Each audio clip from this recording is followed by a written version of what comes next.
ಏನ್ ಮಾಡ್ತಾ ಇದೀಯ ನೀನು? ಏನ್ ಮಾಡ್ಬೇಕಿತ್ತೋ ಅದನ್ನೇ ಮಾಡ್ತಾ ಇದ್ದೀನಿ. ಈ ಹೇಮ ನನ್ನ ಶತ್ರು, ಅದು ನಿನಗೆ ಗೊತ್ತಾ? ಗೊತ್ತು. ಗೊತ್ತಿದ್ದು ಈ ಮೂರ್ಖತನ ಯಾಕೆ ಮಾಡ್ತಾ ಇದೀಯಾ?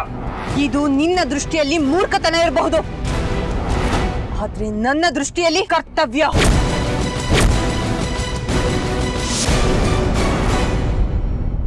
ನಾನೇ ಅಮೃತ.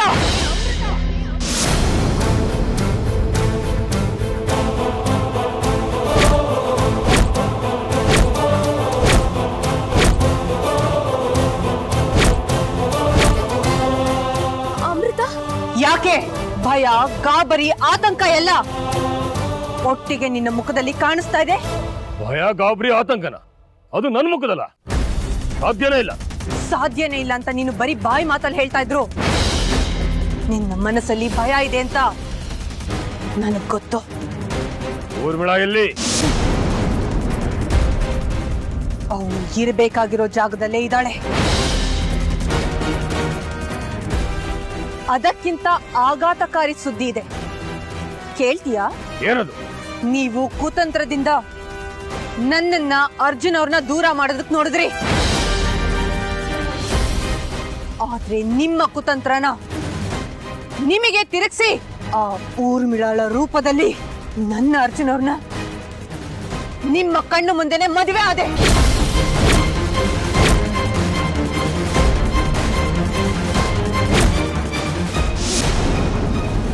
ಏನು ಮಹಾನ್ ಮಂತ್ರವಾದಿ, ನನ್ನ ಅಂಕೆ ಮೀರಿ ಏನು ನಡೆಯೋದಿಲ್ಲ ಅಂತ ಹೇಳ್ತಾ ಇದ್ದೆ ಅಲ್ಲ? ಅವಳ ರೂಪದಲ್ಲಿ ನಾನು ಮದುವೆ ಆಗ್ತಾ ಇದ್ದಿದ್ದು ನಿನಗೆ ಗೊತ್ತಾಗದೆ ಇದ್ರೆ ನೀನ್ ಯಾವ ಸೀಮೆ ಮಂತ್ರವಾದಿ? ನಿನಗೆ ಯಾಕೆ ಈ ಮಂತ್ರದಂಡ ಎಲ್ಲ?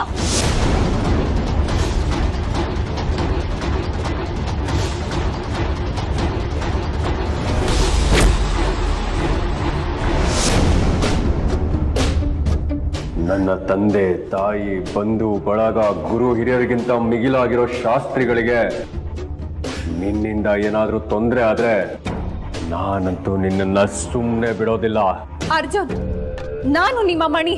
ಯಾವ ಮಣಿ? ಏನ್ ಹೀಗ್ ಕೇಳ್ತಾ ಇದ್ದೀರಾ? ನಿಮ್ಮನ್ನ ಮದುವೆ ಆಗ್ಬೇಕಾಗಿದ್ದ ಮಣಿ. ನೀನು ಮಣಿ ಅಲ್ಲ, ಊರ್ಮಿಳ.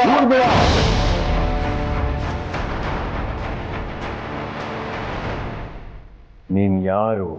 ಯಾಕೆ ಈ ಲೋಕಕ್ಕೆ ಬಂದಿದ್ಯಾ? ಯಾಕೆ ನನ್ನ ಅಮೃತ ಅವ್ರನ್ನ ದೂರ ಮಾಡೋದಕ್ಕೆ ಹೊರಟಿದ್ಯಾ? ಯಾಕೆ ನನ್ನ ಹಿಂದೆ ಬಿದ್ದಿದ್ಯಾ ಅಂತ ಎಲ್ಲ ನನಗೆ ಗೊತ್ತಾಯ್ತು. ಇನ್ನು ನಿನ್ನ ಯಾವ ಗುಟ್ಟುಗಳು ಗುಟ್ಟಾಗಿ ಉಳಿದಿಲ್ಲ, ಎಲ್ಲ ಬಯಲಾಗಿದೆ.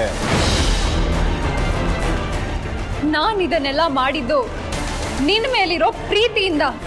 ಸುಳ್ಳು ಹೇಳ್ಬೇಡ. ನನ್ನ ಮೇಲಿರೋ ಪ್ರೀತಿಯಿಂದ ಅಲ್ಲ, ನನ್ನ ಒಳಗಿರೋ ನಾಗಮಣಿಗೋಸ್ಕರ. ಅದನ್ನ ವಶಪಡಿಸ್ಕೊಳ್ಳೋ ದುರಾಸೆಯಿಂದ. ಇಲ್ಲ, ನೀವ್ ನನ್ನನ್ನ ಅಪಾರ್ಥ ಮಾಡ್ಕೊಂಡಿದ್ದೀರಾ. ಅಪಾರ್ಥ ಮಾಡ್ಕೊಂಡಿದ್ದೆ, ಈಗಲ್ಲ ಆಗ. ನೀನು ನಾಟಿ ಔಷಧಿ ಕೊಡೋ ಪುಷ್ಪನಾಥನ ಮೊಮ್ಮಗಳು, ನಿನಗೂ ನಾಟಿ ಔಷಧಿ ಕೊಡೋದಕ್ಕೆ ಬರುತ್ತೆ ಅಂತ ಅಪಾರ್ಥ ಮಾಡ್ಕೊಂಡಿದ್ದೆ. ಆದ್ರೆ ಈಗ ಗೊತ್ತಾಯ್ತು, ನೀನು ತಕ್ಷಕ ನಾಗಲೋಕದವಳು, ನಿನ್ನ ಹೆಸರು ಊರ್ಮಿಳಾ ಅಂತ. ಓ, ಗೊತ್ತಾಯ್ತಾ? ಒಳ್ಳೇದೇ ಆಯ್ತು. ಈಗ್ಲೂ ಕಾಲ ಮಿಂಚಿಲ್ಲ. ನೀನ್ ನನ್ನನ್ನ ಮದುವೆ ಆದ್ರೆ ನಾಗಮಣಿ ಸಮೇತ ನಮ್ಮ ಲೋಕಕ್ಕೆ ಹೋಗೋಣ. ಅಲ್ಲಿ ನೀನು ಮಹಾರಾಜನ್ ತರ ಮೆರಿಬಹುದು. ಮಹಾರಾಜ? ನೀನು ಮಹಾರಾಜನ ಪಟ್ಟ ಅಲ್ಲ, 7 ಲೋಕದ ಸಾಮ್ರಾಟನ ಪಟ್ಟ ಕೊಟ್ರು ನಾನು ನನ್ನ ಅಮೃತ ಅವ್ರನ್ನ ಬಿಟ್ಟು ಬರೋದಿಲ್ಲ. ನಿನಗೆ ಬದುಕೋ ಆಸೆ ಇದ್ರೆ ಬೇಗ ಹೋಗಿ ನಿನ್ನ ಲೋಕನ ಸೇರ್ಕೋ. ಇಲ್ಲ ಅಂದ್ರೆ ನಿನ್ನ ಗಂಗಾಧರನಿಗೆ ಪ್ರಿಯ ಆಗಬೇಕು, ಆಗತಾಕ್ಯ. ಏ ಬುಡ್ಬುಡ್ಕೆ ಶಾಸ್ತ್ರಿ, ಕೇಳಿದ್ಯಾ ಅರ್ಜುನ್ ಏನ್ ಹೇಳ್ದ ಅಂತ? ಇದಕ್ಕೆಲ್ಲ ಕಾರಣ ನೀನೇ. ನೀನು ಬದುಕಿರ್ಬಾರ್ದು.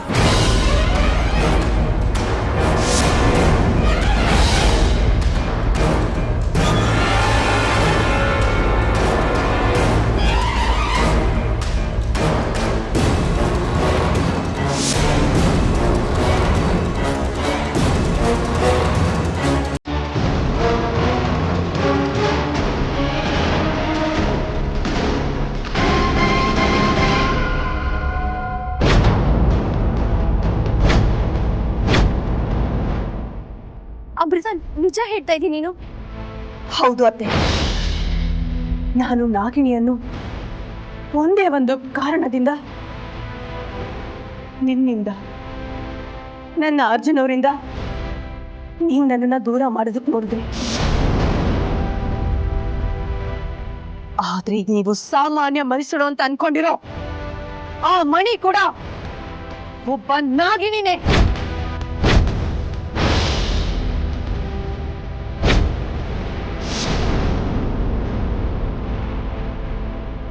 ಅವಳು ನಾಗಿಣಿನ? ಹೌದು ಅತ್ತೆ, ಇದನ್ನ ನಾನು ನಂಬೋದಕ್ಕಾಗ್ತಾ ಇಲ್ಲ. ಅವಳು ತಕ್ಷಕ ವಂಶದ ಯುವರಾಣಿ. ಅವಳ ಹೆಸರು ಊರ್ಮಿಳ. ಆ ಊರ್ಮಿಳ ಅರ್ಜುನ್ ಅವರ ಹಿಂದೆ ಬಿದ್ದಿದ್ದು ನಾಗಮಣಿಗೋಸ್ಕರ. ಅವಳು ನಾಗಿಣಿ ಅಂತ ಗೊತ್ತಾದ ಮೇಲೆ ನಾನು ಅರ್ಜುನ್ ಅವ್ರನ್ನ ಮತ್ತೆ ಮದುವೆ ಆಗಿದ್ದು. ಆಮೇಲೆ ಅರ್ಜುನ್ ಅವರು ನಾಗ ಅಂತ ನನಗೆ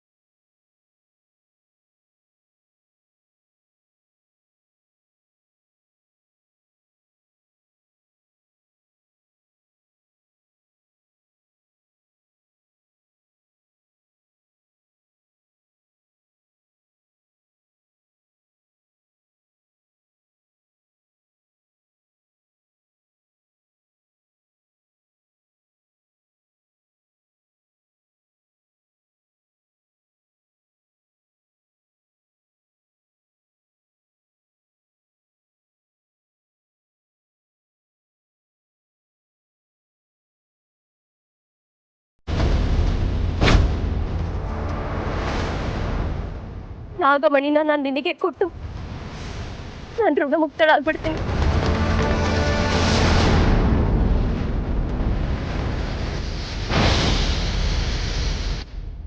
ನಾಗಮಣಿ ನನಗಂತೆ ಬೇರೆ ಯಾರಿಗೂ ದಕ್ಕಬಾರದು. ದಕ್ಕಬಾರ್ದು ಅಂತ ಹೇಳೋದಿಕ್ಕೆ ಅದು ನಿನ್ನ ಸ್ವತ್ತಲ್ಲ, ನಾಗವಂಶದ ಸ್ವತ್ತು, ನಾಗಲೋಕದ ಸ್ವತ್ತು. ಅದೆಲ್ಲ ಗೊತ್ತಿರೋ ವಿಚಾರನ್ನೇ ಬಿಡು. ಹೇಮಾ, ಒಂದು ವಿಷಯ ಹೇಳ್ತೀನಿ, ಕೇಳಿಸ್ಕೊ. ನಾನು ನಿನ್ನ ಗಂಡ, ನಿನ್ನ ಮೈದನಿಗೆ ನಾಗಮಣಿಯನ್ನ ಕೊಟ್ಟು ಅವ್ರನ್ನ ಉದ್ಧಾರ ಮಾಡಿ ಭಿಕ್ಷಾ ಪಾತ್ರೆ ಹಿಡ್ಕೊಂಡು ಭವತಿ ಭಿಕ್ಷಾಂದೇಹಿ ಅಂತ ಹೋಗ್ತೀನಿ ಅಂತ ಅನ್ಕೋಬೇಡ. ಅವರ ವಶದಲ್ಲಿದ್ದ ನಾಗಮಣಿಯನ್ನ ನನ್ನ ವಶಕ್ಕೆ ಪಡ್ಕೋಬೇಕು ಅನ್ನೋ ಒಂದೇ ಒಂದು ಕಾರಣಕ್ಕೆ ಅವರನ್ನ ದಾಳವಾಗಿ ಉಪಯೋಗಿಸ್ಕೊಳ್ತಿದ್ದೆ ಹೊರತು ಅವರ ಮೇಲೆ ವಿಶೇಷವಾದ ಕಾಳಜಿ, ಪ್ರೀತಿ, ಮಣ್ಣು ಮಸಿ ಯಾವುದೂ ಇಲ್ಲ ನನಗೆ. ಇದನ್ನ ಕುರಿಗಳು ಅರ್ಥ ಮಾಡ್ಕೊಳ್ದೆ ಮುಟ್ಟಾಡ ತರ ನಂಬುದ್ರು.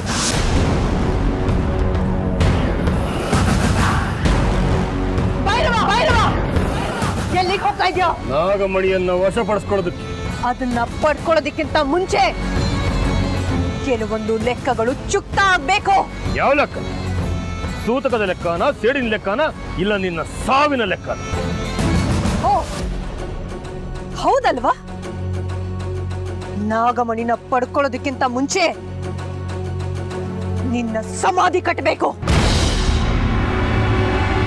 ಆಮೇಲೆ ನಾಗಮಣಿನ ನನ್ನ ವಶಕ್ಕೆ ಪಡ್ಕೊಂಡು ನಿನ್ನ ಸಮಾಧಿಯ ಮೇಲೆ ನನ್ನ ಸಂತೋಷದ ಸೌಧ ಕಟ್ಕೊಂಡು ಮೆರಿತೀನಿ.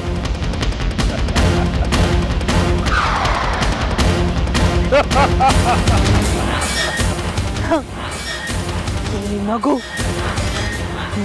ಕೊನೆ ನಗು ಭೈರವ. ನೀವು ಮನೆಗೆ ಹೋಗಿರಿ, ನಾನು ಆಮೇಲೆ ಬರ್ತೀನಿ.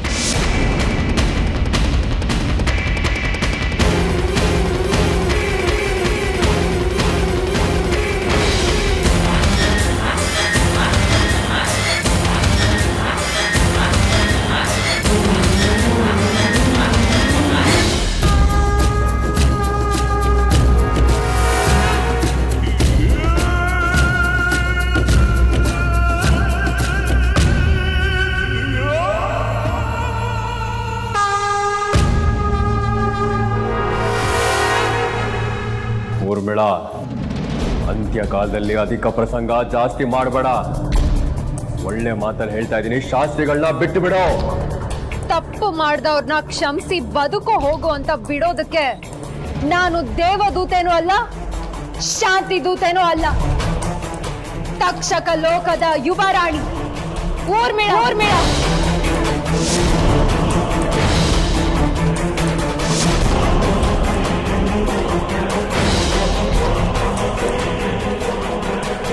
ಇನ್ನು ನಿನಗೆ ಶಾಂತಿ ಮಂತ್ರ ಪಡಿಸಿದ್ರೆ ಪ್ರಯೋಜನ ಇಲ್ಲ. ಹೇಳೋ ರೀತಿಲೇ ಹೇಳಬೇಕು.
ಅರ್ಜುನ್ನಿಂದಾನೇ ಈ ಉರ್ಮಿಳಲ ಅಂತ್ಯ ಅಂತ ಆ ಬ್ರಹ್ಮನೇ ಬರೆದಿದ್ದಾನೆ. ಹಾಗಾಗಿ ಇಲ್ಲಿ ನನ್ನ ಅವಶ್ಯಕತೆ ಇಲ್ಲ. ನನ್ನ ಅವಶ್ಯಕತೆ ಮತ್ತೊಂದು ಕಡೆ ಇದೆ. ನಾನು ಅಲ್ಲಿ ಹೋಗಿ ನನ್ನ ಕರ್ತವ್ಯನ ಮಾಡಿ ಮುಗಿಸ್ತೀನಿ. ಹೌದು.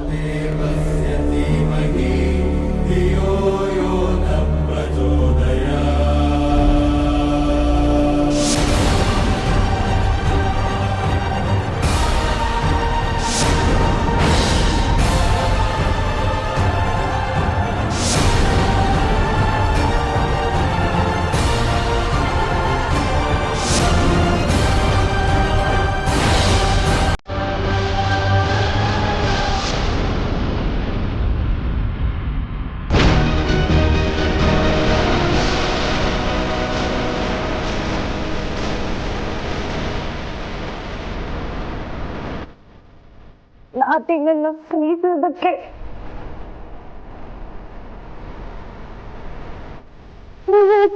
ಅಂತ ಆಸೆ ಕೊಟ್ಟಿದ್ದು ಹುಡುಗರನ್ನು ಕೊಟ್ಟೆ.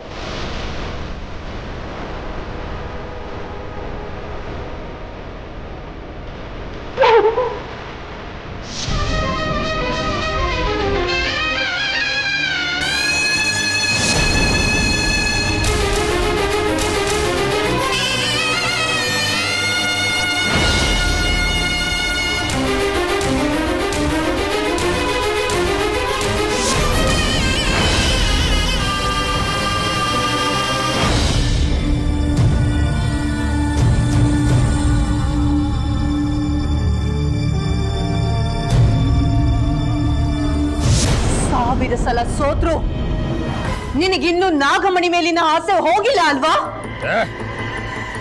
ಸೋಲು ಸಾವು ಅಂದ್ಕೊಂಡವನು ಸಮಾಧಿ ಆಗ್ತಾನೆ, ಸೋಲನ್ನ ಸೋಪಾನ ಅಂದ್ಕೊಂಡವನು ಸಾಮ್ರಾಟ್ನಾಗ್ತಾನೆ. ನಾನು ಸಾಮ್ರಾಟ್ನ ಆಗೋದಕ್ಕೆ ಹುಟ್ಟಿರೋದು. ನಿನ್ನ ತರ್ಕ ಸರಿಯಾಗೇ ಇದೆ ಭೈರವ. ಈ ಕ್ಷಣಕ್ಕೆ ಅದು ನಿನಗೆ ಅನ್ವಯಿಸಲ್ಲ.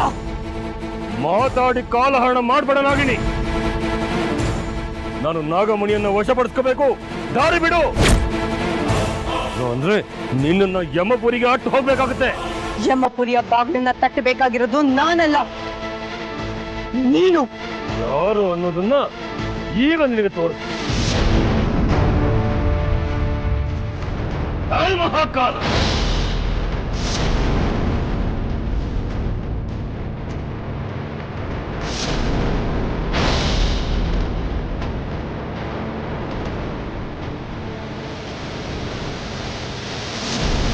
ಮಹಾಕಾಲ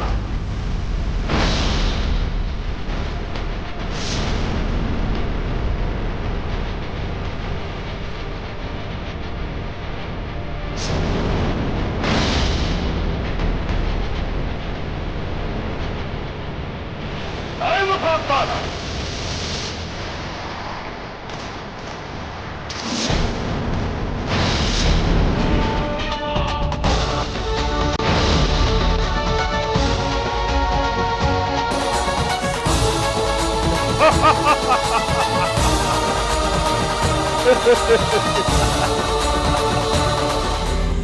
ಶಕ್ತಿಹೀನಳಾಗಿ ಬಿದ್ದಿದ್ಯಾ.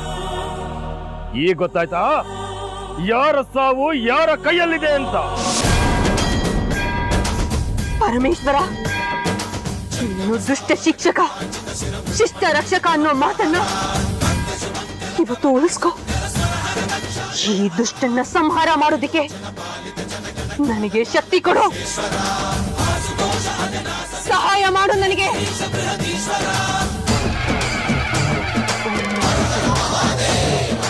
ಓಂ ನಮಃ ಶಿವಾಯ.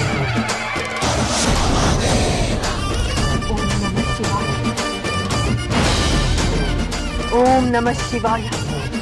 ಈ ಅಸ್ತ್ರದಿಂದ ನೀನು ಸರ್ವನಾಶ ಆಗೋಗ್ತೀಯ. ಆಮೇಲೆ ನಾಗಮಣಿಗೆ ನಾನೇ ಒಡೆಯ. ಓಂ ನಮಃ ಶಿವಾಯ. ಮಹಾಕಾಲ.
ಸಾಯಿ ಪಾಪಿ, ಸಾಯಿ! ಇಷ್ಟು ದಿನ, ಇಷ್ಟು ವರ್ಷಗಳು ನೀನು ಮಾಡಿರೋ ಪಾಪಕ್ಕೆ ಇವತ್ತು ನಿನಗೆ ಸರಿಯಾದ ಶಿಕ್ಷೆ ಆಯ್ತು. ಸಾಯಿ, ಸತ್ತು ಸೀದಾ ನರಕಕ್ಕೆ ಹೋಗು.